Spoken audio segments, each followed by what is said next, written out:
Hello. Okay, so this week we're going to be relating Hockaday responders to Chapter 11 of the text. And question 1 asks, discuss how strategic communication is or should be involved in the Hockaday responder situation. First of all, section 11.2 of the text describes strategic organizational communication as a process in which organizational messages are deliberately generated. It's based on environmental data, analysis, and strategy selection, and guided by organizational objectives. I believe the Hockaday responders case could be an example of strategic communication in the sense that they were in the midst of restructuring their organization to become more strategically designed. And this would improve the communication. For example, they were restructuring the groups with lead members to communicate with other groups as well as top managers as well. Example of people in those positions would be, I believe, Francois as well as Mary. And other than this, though, I don't think that they would really fall under the category of having strategic communication. There wasn't any set protocols for when crisis occurred, as was observed in the case study. When both crises happened, they kind of just dealt with the situation as it was occurring and what they felt was best at the time when it presented itself. There wasn't anything really planned ahead of time. Question 2, if you were to advise Jill about strategic communication, what would you say needs to be done? Is it different for the virtual teams and the other stakeholders? What does the text say? Most simply, I would advise Jill to develop a strategy for a more specific, detailed strategy for the company. Strategy development, as discussed in section 11.3.4, begins with an assessment of environmental conditions and trends of the organization's internal capabilities and resources.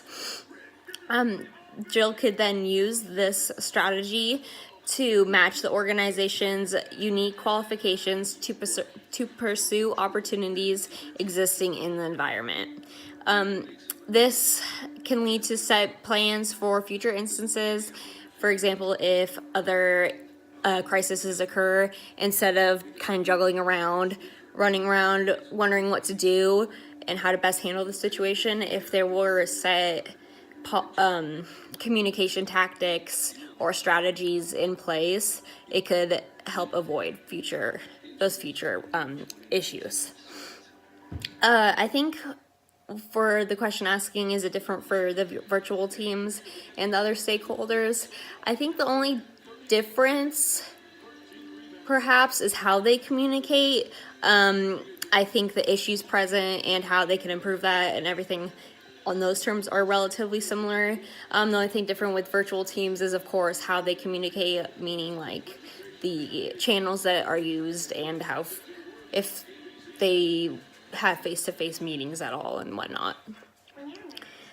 Okay, so question 3. According to the text, what communication mistakes have been made? What are the strengths of what have been done? So first, what mistakes have been made? Let's see. Like I kind of mentioned before, there was little to no plans for future instances, whether it was for crisis or communication instances. Hockaday needs to implement effective management strategies, I think is the most basic way to put it. I think that will just do nothing but improve their results in future instances. And it doesn't even necessarily have to be for crises. It'll just help the communication overall. A strength, though, that kind of goes with that is they are taking steps to improve performance, like I mentioned in question 1. And they performed employee reviews on recent changes, and that I think personally allows for a big opportunity of growth, including everyone in the organization to voice their opinion and give their honest feedback. It gives them, the organization, potential to implement the proper strategies that are needed. So I think that is a major plus, that they are taking those steps to hopefully hopefully put those strategies in place in the future.